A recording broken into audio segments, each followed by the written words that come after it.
On a recent program, we talked about an extra letter in the name of Jacob, spelled with a vav, for one time in the book of Leviticus and 4 more times by the prophet Jeremiah. And we posed the question, did Moses and Jeremiah misspell his name? Did some ancient scribe make a mistake? Or did God put the letter there for a purpose?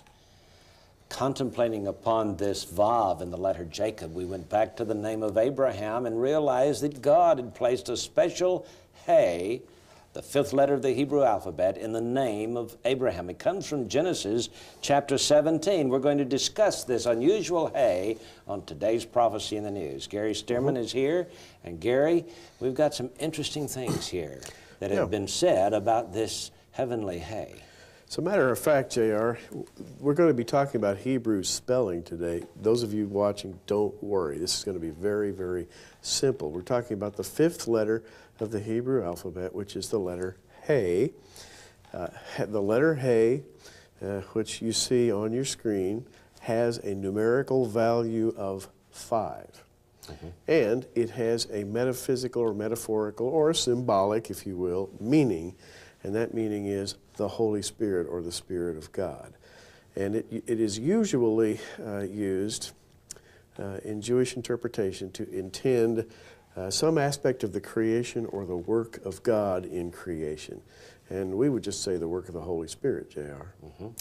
In Genesis chapter 17, verse 4, God says, "As for me, behold, my covenant is with thee, and thou shalt be a father of many nations. Neither shall thy name any more be called Abram, but thy name shall be Abraham, or Abraham. For a father of many nations have I made thee." And then he goes on to give the hey to Sarah as well. Gary, according to this verse, he is made a father of many nations through this addition of the hey to his name.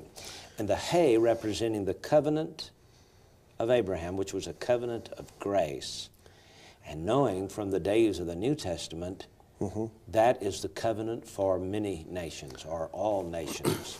As a matter of fact, we find in Genesis 17 that this is an incredible statement to the world. Genesis 17 is a statement not just to Jews, not just to those who would be born through Abraham, Isaac, and Jacob, but to all nations, and by the way, including the children of Ishmael, the 12 sons of Ishmael, and all of the princes that would come out of Ishmael. Yes, who are blessed later in this chapter. Later in this chapter, they also are specifically given a blessing. And so what we've got operating here is grace, and it's typified by the letter Hey, which has a value of 5, which we in traditional Christian circles call the number of grace.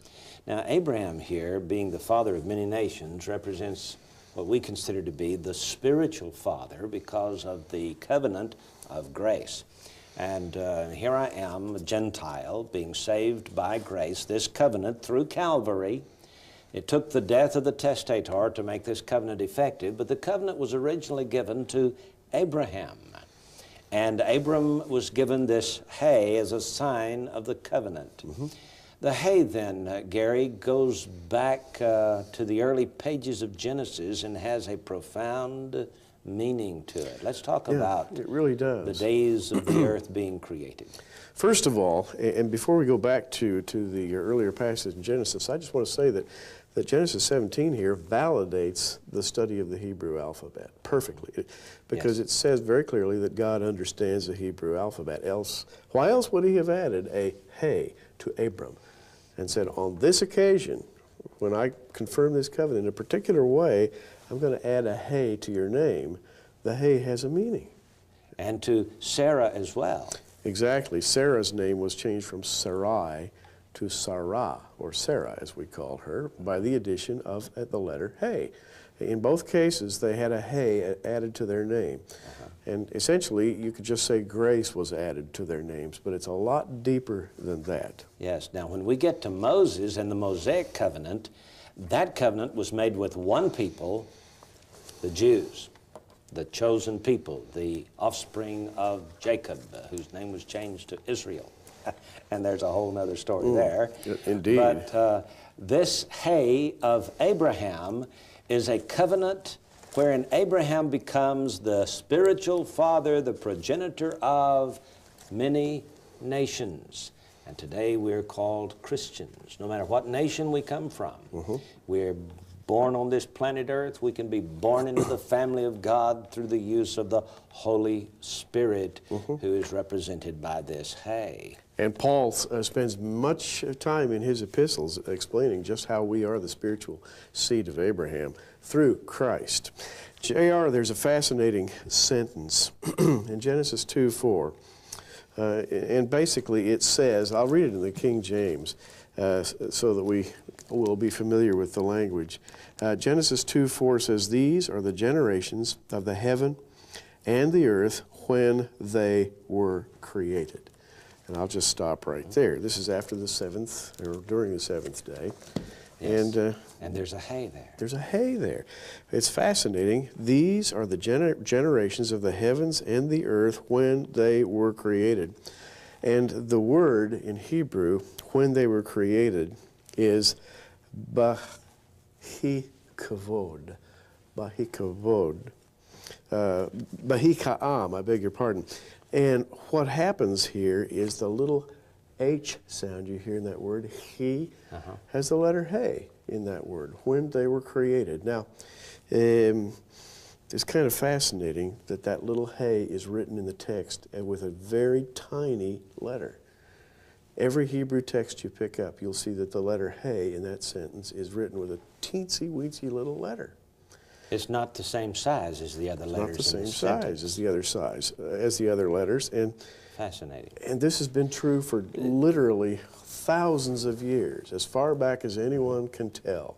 This hay is just put in there as a real small letter in between two regular size letters. Rather than being the regular size hay, it's dropped in as a very small hay. I guess what, for emphasis? It emphasizes something. And the question is, what does it emphasize? And I'm reading here from a Jewish commentary that this small hay, and I'm quoting, indicates the passivity of nature and the omnipotence of the Almighty. The diminution or the smallness of the hay here speaks of the tiny creation next to the hugeness of God. And it stands forever as a mark of creation. So that hay represents creation. It represents creation. It's the work of the Holy Spirit. When in Genesis chapter 1 it says, "And the Spirit of God moved upon the face of the waters, and God said, let there be light," the beginning of the creation, it was the Holy Spirit of God who was doing the work of the creation. And so when the creation is pictured here, it's pictured as a little bitty hay. That represents every planet and every star and every galaxy in the entire universe, and you compare the entire universe to God, it's just a little bitty, half-sized hay. Basically, that's what it says. Now, made by the Spirit of God. That little word, and I was reading from a very dim facsimile of the Torah a minute ago, and I slightly mispronounced the word. The word, when they were created, that has the little tiny hay, is supposed to be pronounced, and listen carefully, behibaram. Behibaram. You notice how close that is to Abraham? Abraham. As a matter of fact, the rabbis teach that if you just rearrange the letters of this word in the day that they were created, you come up with the word Abraham. Which basically means the same thing as is there, right? Exactly. And this would not be true if God had not added the hay to Abraham's name. That is, if it had remained Abram without the hay, then it couldn't be rearranged to reflect the creation. But when God added the hay to Abram's name, making it Abraham, then it became possible to use the very same letters as when they were created. Now this sentence in Genesis chapter 2 refers to creation before the fall. The word toledot is the word for generations. It is written with two vavs. When Adam falls, the word toledot is written with only one vav, as if one of the vavs is missing. And this represents the brokenness, the fact that God and man are separated.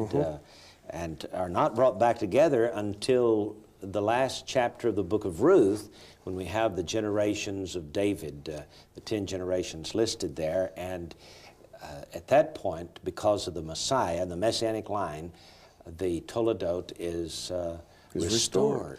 And J.R., it's fascinating that the hay, that is the creative principle of the Holy Spirit here, is what's being illustrated with this new spelling of Abraham's name. This mysterious hay added to the name of Abram and Sarai. There are two of them. Gary, it's interesting to me that in the name of Yahweh, which is called Jehovah in King James English, there are two hays. Yod, Hey, Vav, Hey. Yes. And according to the rabbis, the first hay is on a higher level than the second hay. The Godhead. And that was the hay given to Abram. And then the last hay was the hay given to Sarah. Yes, all of which sounds tremendously arcane and mystical, but it's really not. It's just beautiful. Simple Hebrew. It's simple Hebrew. It's kind of fascinating. We should take a little side trip at this point and say that in Hebrew, the word hay has a meaning all its own. If you just take that exclamation, hay, in Hebrew, it means behold or see or look. In English, in the King James, it's translated either behold or lo. For example, in Genesis 47:23, Joseph is rescuing his people. Then Joseph said unto the people, behold, hey, I have bought you this day and your land for Pharaoh. Lo, hey, here is seed for you, and ye shall sow the land. We've got two hays there. Just like the two hays in Yahweh. Yeah. And the hay means either lo or behold in English, or see or look, but it also means behold God's grace, which I think is just phenomenal. Amazing. Amazing In fact, grace. we get our, amazing grace. We get our, from the English when we say, hey, that comes from the Hebrew. It traces back to Hebrew roots. It really does. Hey, meaning look or attention or see. Yeah. And Abram has this hay attached to his name, which means for you and me that we, the offspring of the Abrahamic covenant, that is, we who have been adopted into the family of God, born of the Holy Spirit, have received that hay, being the Holy Spirit. And this gives us then citizenship in heaven. Now, when before the fall of Adam, God said, these are the generations without sin of the heaven and the earth in the day that they were created, with that little hay representing creation. This says that when he gave the hay, this says to me that when he gave the hay to Abraham and Sarah to produce Isaac, then, Gary, God promises to restore creation. This is the Fallen whole idea. creation. It's in the hay, the promise to make it like it was before the fall, to restore it. And Abraham and Sarah, to whom this hay has been attached, I should say, then are the progenitors of this promise, a promise of grace. Sarai, without the hay, she was called Sarai or Sarai, and that means my princess, as in it's a possessive, meaning Abraham's princess. But when her name was changed to Sarah, as a matter of fact, I'll read that in Genesis 17:15. God said to Abraham, as for Sarai, thy wife, thou shalt not call her name Sarai, that is, my princess, but Sarah shall her name be. In other words, a hay was added, and when that happened, her name was elevated now to a higher level. She was no longer just Abraham's princess. She was the progenitor of grace for the whole of womankind, I guess you could say. Wow. Now, Moses wrote 5 books. He wrote Genesis, Exodus, Leviticus, Numbers, Deuteronomy. Hey. I'm getting goosebumps, Gary. He begins in chapter 2 of his first book with a little bitty hay. He concludes the 5th book with this great big hay written in the Masoretic text of the Hebrew. That's right. Not a normal hay, but a great big hay. I mean, you can see it if you can read Hebrew. If you pick up a Hebrew Bible. Don't have to be even able to in read Hebrew. interlinear. Yeah, as a matter of fact, You can find this oversized hay. The Jews, this is the ultimate conclusion of what was started with creation. Go ahead. With creation, the Jews teach that just as the diminished hay in Genesis 2:4 is symbolic of the tininess of all creation before the hand of God, so the concluding hay, which is written very, very large in Deuteronomy 32:6, stands for God stepping out of the heavens and acting in a very special way at the end of days. Wow. And we have the counterbalancing, little hay and the big hay. And it is found in Deuteronomy chapter 32. This is the Song of Moses. Remember Revelation 15 when we stand on the sea of glass in heaven and the angels come out with 7 vials of wrath to pour out upon the earth, which they do in chapter 16. In this 15th chapter of Revelation, it says, we will take up harps and sing the Song of Moses. Well, listen to the Song of Moses, verse 6 of Deuteronomy 32. Do ye thus requite the Lord? And in that sentence begins with an oversized, jumbo-sized, giant hay. Yeah, it's a double-sized hay, and it says ha la Yahweh. Ha la Yahweh. That is, do you thus requite the Lord? It's sort of an accusatory. It's God saying at the end of days, okay, stand back. You've had your chance, and you have failed many, many times. Now, we don't know what to make of this, being in the 6th verse. But in programs past, we have brought up the idea, or the subject, that this happens to be the 5,759th verse of the Bible. And we have talked about these verses representing years in the latter days. And if we are on target with, now we didn't make this up, this is not what we say, but the rabbis a few years ago came across chapter 30 and verse 5 of Deuteronomy, which is the 5,708th verse, which says, and the Lord thy God will bring thee into the land which thy fathers possessed, and thou shalt possess it. That 5708 is the Hebrew calendar date for 1948, when Israel was brought back into the land. And so we surmise that each verse thereafter, representing a year, coming down to the 6th verse of chapter 32, would be 1999. Do you thus requite the Lord? That's the verse that would stand for the year 1999. Meaning, this is a picture of God acting out now. In other words, he has allowed man to act for many, many generations. But this is God in action. Wow. Could this begin in the coming year, and God stepping out of the heavens in this giant hay? This hay represents the Holy Spirit. And you may recall that Joel said in that day, in the last days, I will pour out my Spirit upon all flesh. And the first one occurred 2,000 years ago when the Holy Spirit came on the day of Pentecost, Acts chapter 2. But we are awaiting the pouring out of the Holy Spirit in the last days, the latter rain as opposed to the early rain 2,000 years ago. Could this giant hay here in verse 6 represent that pouring out of the Spirit of God? J.R., it very well could. And I take us back to Genesis 17 as we draw to a close here.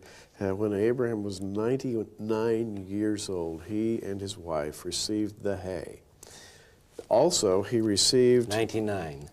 He was 99. Oops.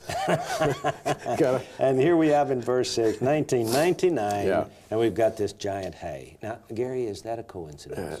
Well, you know, we can talk about that later when we've got a lot of time, but there are no coincidences in the Bible.